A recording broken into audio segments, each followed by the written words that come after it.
Aloha, and welcome to It's All About the Keiki. I'm Kristine Altwies, and with me today is a super interesting woman, a friend of mine, Jana Park-Moore. Welcome. Thanks for having me. Thanks for being here. So we're here today to talk about Waldorf education. Yes.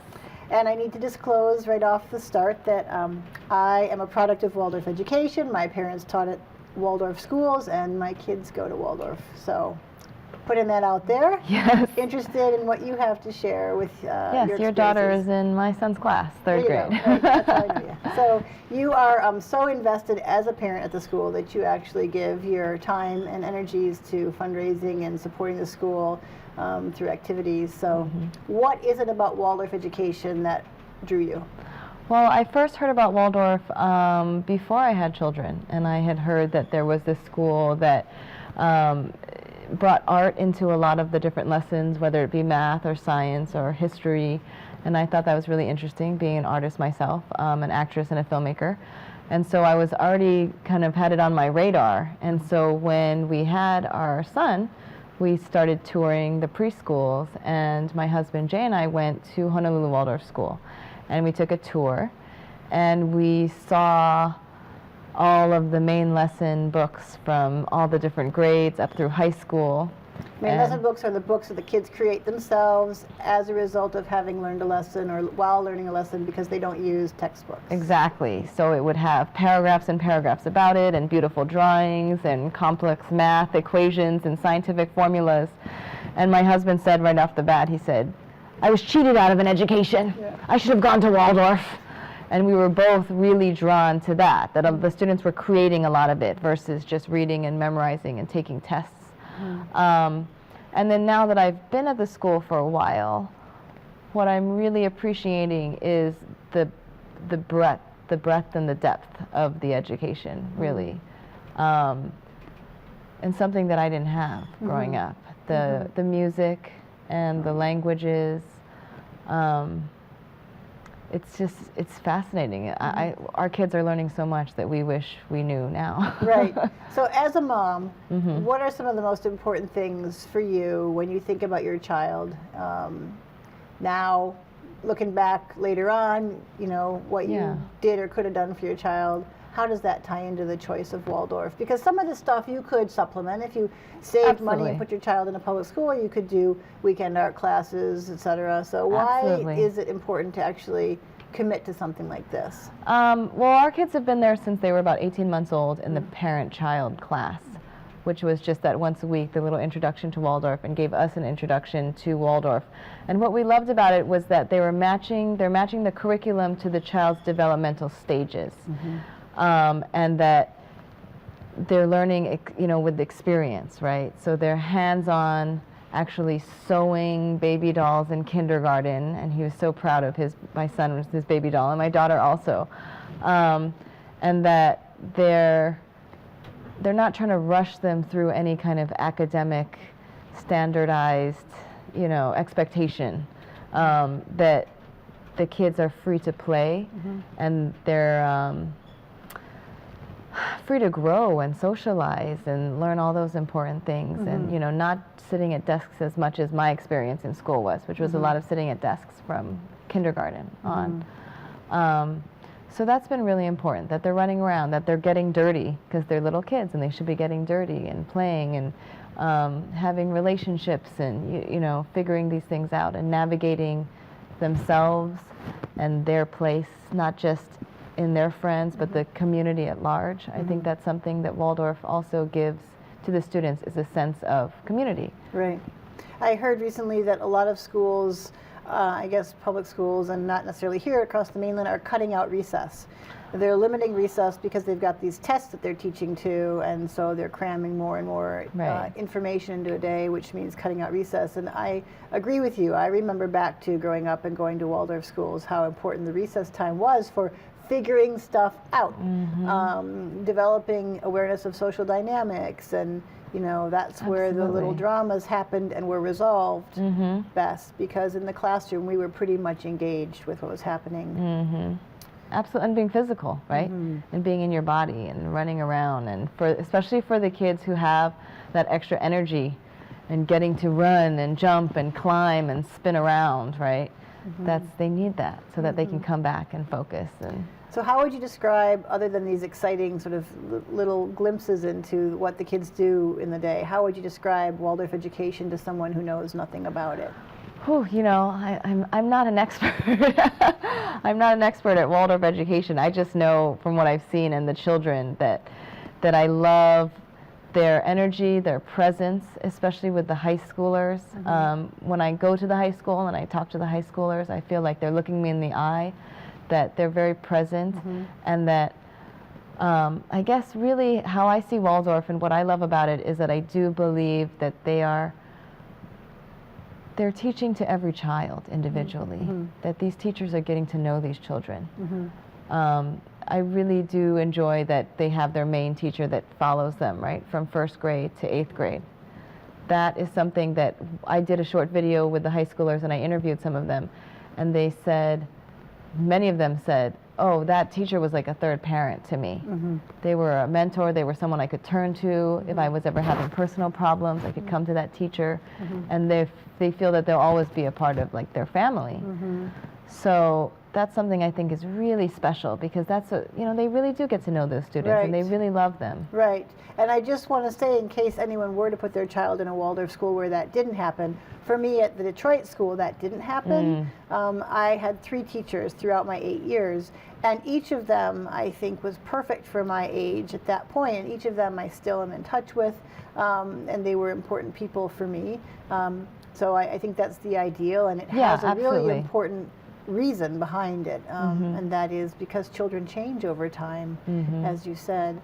One of the things about Waldorf that is often brought up is the lack of use of technology. So as a mom who works in film, you use technology, you're clearly committed to it and involved in it, and you understand its importance. How do you balance that with having your kids in a school which has a pretty clear no technology policy, at least in the early years?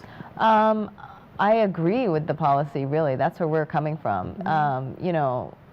Research shows that it's good for little kids to be interacting with their environment, as they have been for, since the beginning of human beings.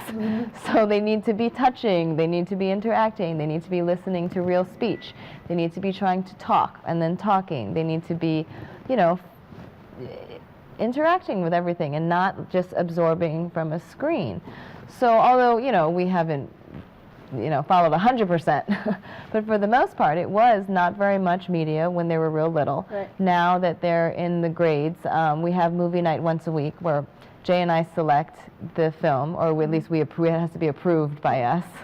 And that's our family movie night together, and we try to limit their screens as much as possible.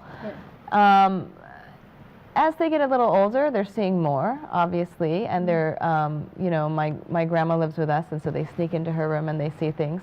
So the conversation I think that is important that we have with them about it is to be critical of what they're watching, right? And looking at it and really thinking about it and thinking about what perspective it's coming from. So that's a conversation that we're starting to have with them.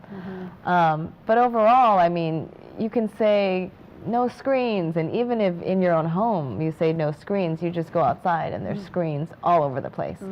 So that's something I've heard from other parents too, is like, oh, well, they need to learn how to use computers. Like they're going to know how to use computers. We all have computers at home still, they're learning, and they pick it up so quick, So I'm not concerned about any sort of learning curve at all.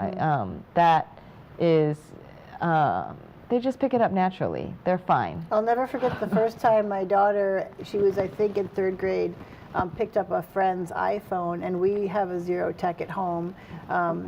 She does watch, we do family movie night, but no computers, no phones, no game boxes or anything like that. She picked up the iPhone and she instinctively knew to swipe to figure out what she needed, and I thought, that's it, it's hardwired, because I really do believe that when you grow up in a certain era, you pick up the collective energy of that era, and so these kids instinctively know how to operate this stuff. So like you, I'm not afraid that my kids who are tech-free are going to be handicapped later on. I think they'll pick up, and the strength and the benefit and the virtue of this educational process is that these kids are hopefully better wired to think on their own, to come up with answers on their own, to figure things out on their own, right? Because they haven't had this sort of pre-masticated information stuffed down their throats. They've been able to come at things with their own perspectives and opinions and figure things out. I mean, at least that's what I take away from a big piece of what this educational system is about.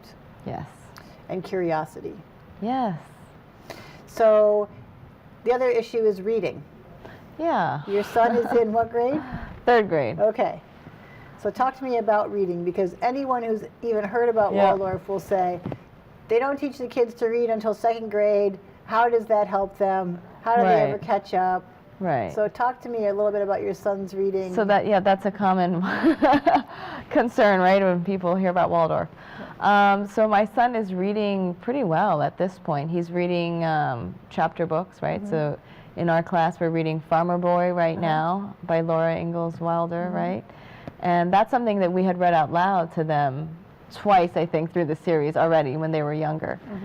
And he's, you know, moving along at a fine pace. My daughter is in 2nd grade, and she's just starting to read also. The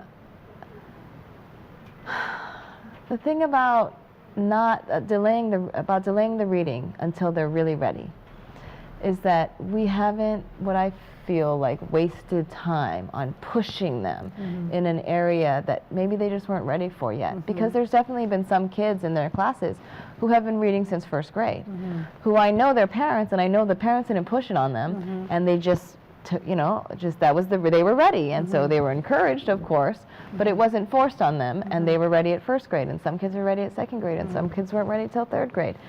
But they're all, like, now by 3rd grade, they're all reading, and they're doing their spelling, and they're fine, and they're alphabetizing and all this.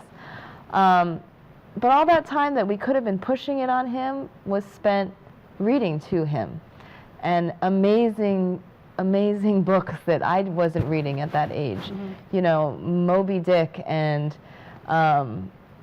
all the Laura Ingalls Wilder books, and My Side of the Mountain he's had read to him 3 times. And these, you know, just really Old Man and the Sea is one of his favorite books.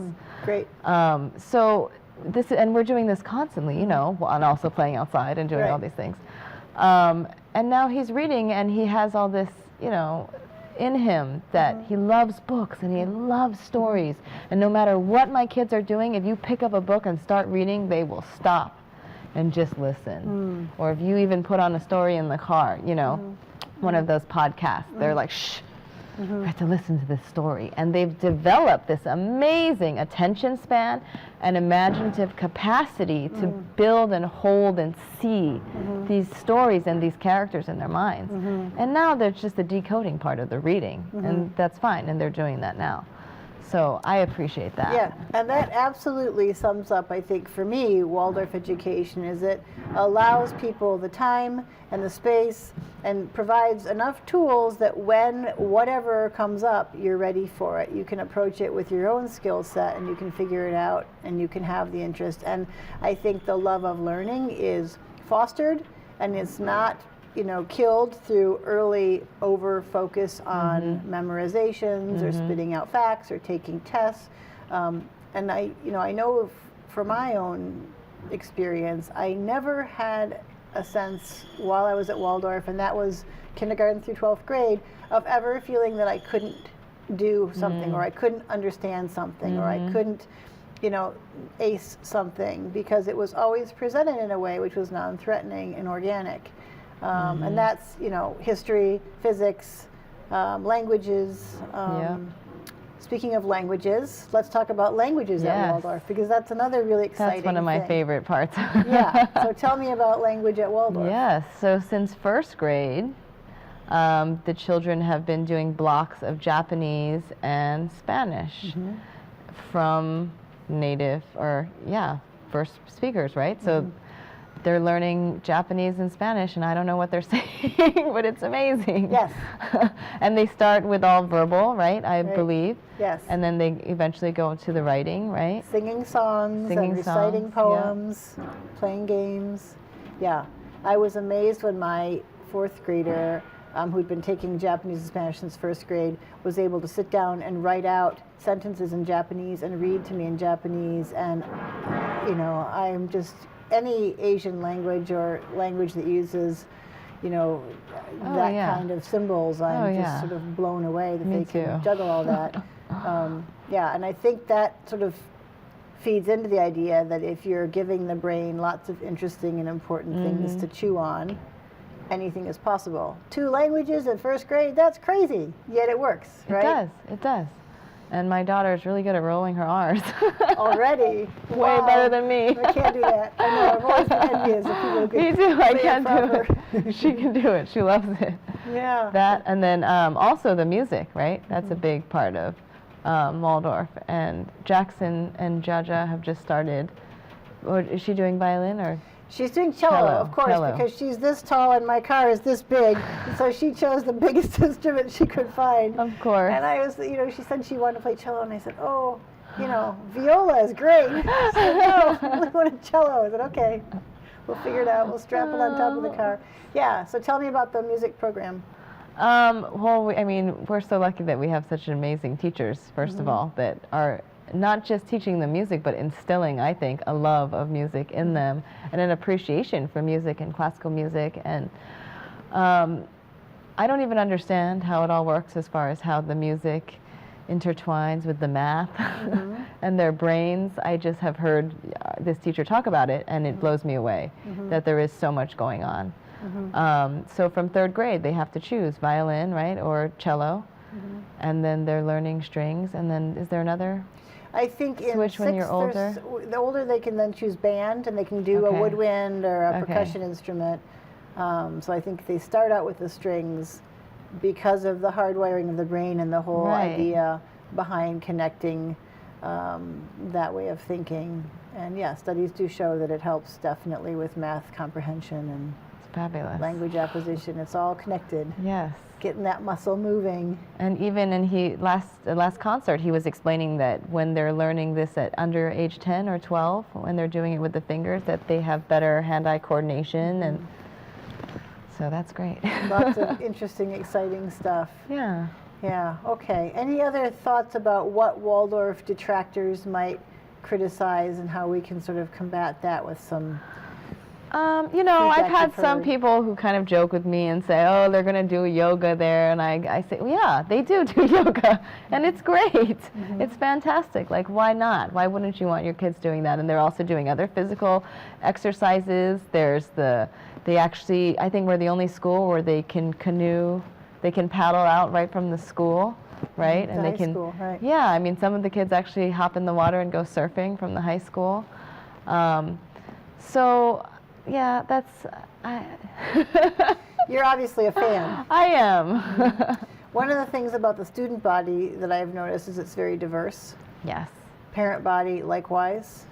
That's something that I wasn't expecting about Waldorf. I didn't know that I was going to love that so much, but that is what we've come to love, is the community of parents and alumni and, you know, former parents, all that stuff. It's a sense of... I feel like we all have a sense of belonging to this kind of movement of moving toward a more open-minded, sustainable, diverse environment. And that has been Waldorf's MO since it was founded almost 100 years ago, right? But it seems to have reached its time of popularity. I mean, sort of what Waldorf has always done, even when it was very unpopular, is suddenly a very trendy concept, right? It is. The sort of universal, inclusive, holistic, environmentally aware teaching and to the whole child. project-based versus grades and focus on grades and testing.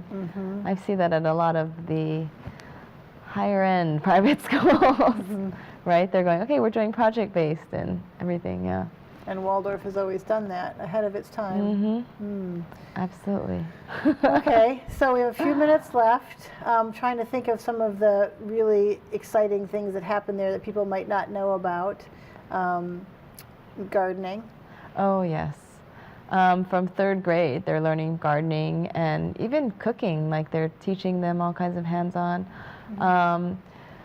And here in Hawaii, well, wherever you are, I know they do a lot of like local-based things. But here in Hawaii, we have a really nice Hawaiian studies program. We have Kumu, who comes in and teaches them hula and teaches them Hawaiian language. So actually our children are learning 3 languages right now, Hawaiian, Spanish, and Japanese. I really, as an actress, I really appreciate all the theater that they do, right? So from kindergarten, or I think preschool actually, they do a play. So every year they're doing a play, they come to expect it, they come to expect being a part of it, they come to expect having lines, right, and knowing their lines and being able to stand up in front of the class. That's something that our kids just did, where they had a shelter project and they had to build a shelter and then stand up in front of the class and present about it. And this is in 3rd grade, right? So 3rd grade, getting up in front of the class, talking about something that you made, answering questions, having to do research, having to write, right, about it. Those are, to me, skills that, like, great. I didn't have those skills in 3rd grade. Yeah, and I went to a Waldorf school, and I didn't either. I mean, I have to say, like, watching my 3rd grade daughter get ready for this presentation, I was thinking that that's the kind of thing I had done in high school, frankly. Right, and exactly. Yeah. And they're doing, and they did it. Yeah, and I think the approach is so low-key. I don't know that they are aware of what they're accomplishing and how monumental it really is, because there isn't sort of a fail, succeed mentality. No. It's everyone kind of does this, and we do it to differing degrees of success, but we're all doing it, and everyone is great, and you know, it's a low pressure situation, which means I think more learning can happen because it's so nurturing and organic. Yeah, okay, so that's gardening, which is great, digging around in the dirt. Plays, which everyone participates in, which is another, I think, hallmark of Waldorf. There aren't sort of special clubs or groups that you have to compete to get into. Everybody does everything, which is great. And then our various festivals that kind of go along, right, with, you know, Michaelmas and winter festivals, and that go along with the seasons or with holidays. And it's nice to have a lot of these school traditions, and the students look forward to it, and each grade might have their part that they play. Right. I have to say, special. I think our May Day is one of the best. It is. I mean, our May Day blows my mind. And absolutely. how beautiful it is, and how the whole school comes out, and it takes place under that beautiful tree in the, you know, in the yard, on the lawn. And all of the grades, they all have their different part. Yeah, it is nice to see that inclusion of the Hawaiian culture and language, and we are lucky to have Kumu Wong, because she's truly a force. Music, and then, language. Can we plug Waldorf Fair? Let's plug Waldorf Fair. Tell us about Waldorf Fair. So every fall we have Waldorf Fair, which I've chaired now for 5 years. It's a great success. I love your Waldorf Fair. So Waldorf Fair is fun because it's for people to come and see Waldorf, see our campus, see our students, see our parents, get to know us, see the school, how beautiful the campus is, learn about the curriculum a little bit, and the culture, right? The culture of Waldorf. We always have healthy food, and we usually have like some farm animals, and like a rock climbing wall or rope climb, and so that's October, November every year. I think that's a great opportunity for people who want to know what is Waldorf about. To come and see a little bit. And have fun and spend the day, and it's free music and like you said, get to see it in action. It is wonderful. Exactly. Okay, well, we are out of time. I didn't even give us the countdown, 5 minutes, because this is it. It went by so fast. Do you have any final thoughts? Just thanks for having me. And yeah, I think that for everyone out there, check out Waldorf, because I didn't know about it growing up, and I'm really grateful that I found it. Great. Well, thank you for your time today. I really appreciate you coming in and sharing about the school. It's nice to talk to someone else about it and hear your enthusiasm, because I do agree with you. I think it's a fabulous opportunity for pretty much any child can find a place there, and terrific. It's wonderful. Thank you so much. Thank you. This has been It's All About the Keiki. I'm Kristine Altwies, with special thanks to our wonderful friends here at Olelo Communications, Keone, and our director, Patrick Taylor Patrick. Until next time, aloha. Feels like home.